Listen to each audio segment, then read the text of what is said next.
টাঙ্গাইল থেকে সিএনজি অটোরিকশায় বাসাইল পার হয়ে ৫ কিমি দূরে বাশুলিয়া বিল। বাসাইল উপজেলার মধ্যে অন্যতম সুন্দর একটি স্থান বাশুলিয়া। দিগন্ত বিস্তৃত ধানক্ষেত, চিরসবুজের সমারোহ, বর্ষার জলরাশি, বাসাইলের নৈসর্গিক সৌন্দর্যের অন্যতম উপাদান সম্প্রতি এর সাথে যুক্ত হয়েছে বাশুলিয়া।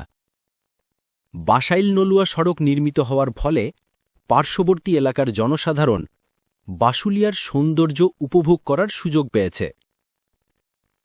চাপড়া বিলের বুক চিরে বয়ে গেছে বাসাইল নলুয়া সড়ক। বাসাইল বাজার থেকে নলুয়া সড়ক ধরে মাত্র ২ কিলোমিটার পার হলেই চাপড়া বিল।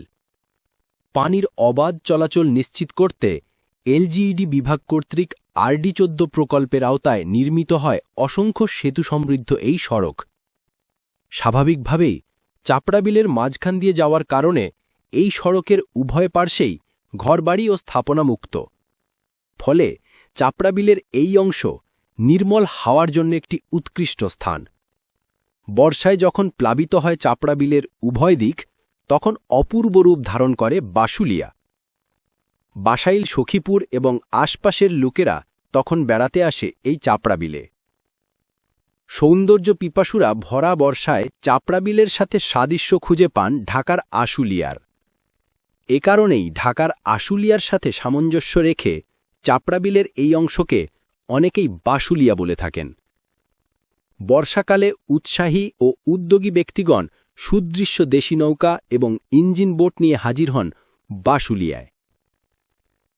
মূল সড়ক থেকে সামান্য দূরে দেখা যায় পৌরাণিক কাহিনী সমৃদ্ধ চাপড়া বিলের হিজল গাছ। দর্শনার্থীরা শেষ বিকালে হাজির হন এখানে। নির্মল বায়ু সেবনে, নৌকা ভ্রমণে আর হিজল গাছ দর্শনে চাঙ্গা হয়ে ফিরে যান নিজ নিজ আবাসে। ভরা বর্ষায় পূর্ণিমা রাতের জলজ্যোৎস্নায় উদ্ভাসিত চাপড়া বিলের মায়াময়ী মোহময়ী হাতছানি উপেক্ষা করা